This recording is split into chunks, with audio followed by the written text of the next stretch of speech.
defa da tartıştığımız bir konu başlığı. Umut Hakkı ilkesinin bir an önce ivedilikle hayata geçirilmesi, devam etmekte olan veyahut da devam etme sorunu yaşayan barışçıl ve demokratik toplum sürecinin sağlıklı bir şekilde ilerlemesinin kaçınılmaz koşullarından birisi. Rebel hocaların fiziki anlamda özgürlüğünün de sağlandığı, uygun koşulların sağlandığı, kendisinin de talep ettiği şekilde kamuoyuyla doğrudan temas kurabileceği, kamuoyunda farklı kesimlerle, kanaat önderleriyle, akademisyenler, gazeteciler, hukukçular, toplumun ileri gelenleriyle görüşmesinin bu süreci çok da sağlıklı bir şekilde hızlandıracağı bilinen bir gerçek. Ama bu konuda da hala iktidar ayak sürçüyor. Tepkiler de gelmeye devam ediyor toplumun farklı kesimlerinden. İktidarın ikircikli bir ayak sürçen, daha doğrusu kimilerine göre de siyasi gözlemcilere göre seçim yatırımı olarak bu süreci kendi hanesine yazma derdine düşmüş iktidarın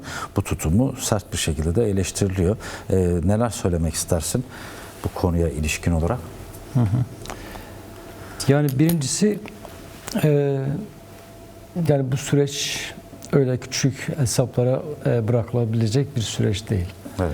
Yani eğer Türkiye'deki halkların geleceği söz konusuysa, ki bugünkü yürütülen süreçte bunlar eğer isteniyorsa küçük hesaplardan kesinlikle uzak durulması gerekir. Bu seçim yatırımı da bundan öte bir şey değil. Evet. Şimdi onun dışında avukat da bahsetti. Yani bu tüm süreçten ayrı tutsak bile kesinlikle hukuki olarak bu hakkın Önder Apo'ya sağlanması gerekiyor. Yani bu hukuki olarak, yani tüm süreçten bağımsız bile düşünsek kesinlikle onu olması gerekiyor.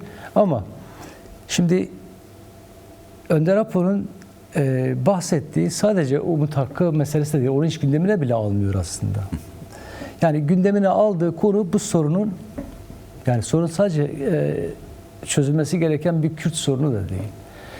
Çözülmesi gereken antidemokratikleşmiş, faşizan bir yapıya, dönem dönem militarist bir yapıya bürünmüş ve her türlü bu tür yönetimlere gebe bir sistemin değiştirilmesinden bahsediyoruz. Yani Türkiye'nin geleceğinden bahsediliyor. Türkiye'deki yaşayan halkların geleceğinden bahsediliyor. Evet. Aynı zamanda böyle bir Türkiye ile Orta Doğu'nun geleceğinden bahsediliyor. Çünkü Orta Doğu'da Türkiye'nin doğru diplomatik ilişkileri var, siyasi ilişkileri var belli noktalarda.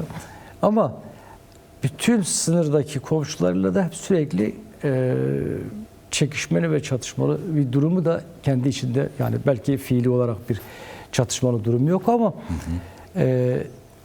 ona potansiyel oluşturacak bir sisteme sahip Türkiye.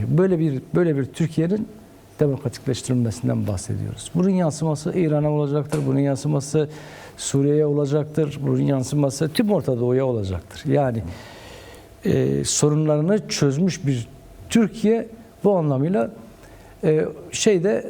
Orta Doğu'da önce bir güç, bir model güç olarak ortaya çıkacaktır. Kendi sorunlarını çözen. Şimdi bu sorunların çözümünü ortaya koyan, projeyi hazırlayan, bunun için bütün adımları atan bir Önder Apo gerçekliği var önümüzde. Yani tamamen yeni cumhuriyetin, demokratik cumhuriyetin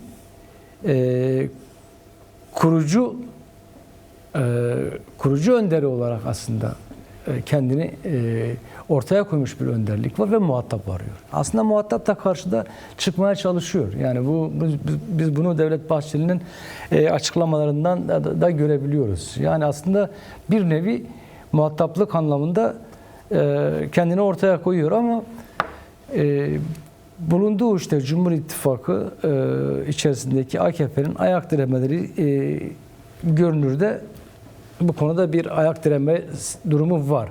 Bir daha önce de belirtti, yani o tabir kullanılmıştı, ipe uzun serme olayı var. Bu tabii yeni seçimlere bir sonraki seçimlerin hesabı olabilir. Onun dışında AKP kendine bir kurulu düzen oluşturdu yani. Şimdi aslında Türkiye'deki düzen, sistem bahsettiğimiz ne cumhuriyettir ne başka bir şeydir yani. Adı AKP'nin kurduğu bir düzen. Şimdi bu düzeni devam ettirmek istiyor. Yani bırakalım hani var olan cumhuriyetin demokratikleşmesini, aynı zamanda o faşizan, demokratik olmayan cumhuriyetin yanına eklemlenmiş bir de AKP sistemi var. Türk tipi başkanlık sistemi demişti. Yani öyle bir şey ortaya çıkarmıştı. demişti, Aslında bu şu anlama geliyor. Şunu diyordu yani. Diyordu ben bir sentez oluşturuyorum ve bunun içerisinde işte Türk tipi artık yorumlara açık o konuda. Öyle bir sistem, yani bir hibrit bir sistem aslında AKP rejimi oluşturmuş durumda. Mesela sürekli bahsediyoruz ya form dışı... benimsemiş durumda değil bunu gördüğümüz eylemler, protestolar tamam belki tabii halk ayrı bir AKP'nin durumu bu. Şimdi form dışı devletten bahsediyoruz değil mi? Aslında form dışı devlette form dışı devlet norm dışı. Form. Şimdi bu sadece bugünün sorunu değil. Dün de vardı. Bugün az önce ilk dosyamızı seyrettik beraber. O devlet de bir norm dışı devletti. Şimdi bu norm dışı devlete eklemlenmiş yine aynı siyaseti şu veya bu şekilde yürüten ve üzerine çıkarcı, rantçı, tüccar, çalan, çırpan bir sistem de ona eklemlendi. O da norm dışı. Mesela eğer hukuk olsa değil mi? Hepsi yargılanır. Hepsi yargılanır. Zaten bu mesela birçok suçları mesela zaman aşımına uğratıyorlar değil mi? Yani bu anlamıyla böyle bir şeyleri de var, bir korkuları da var. Şimdi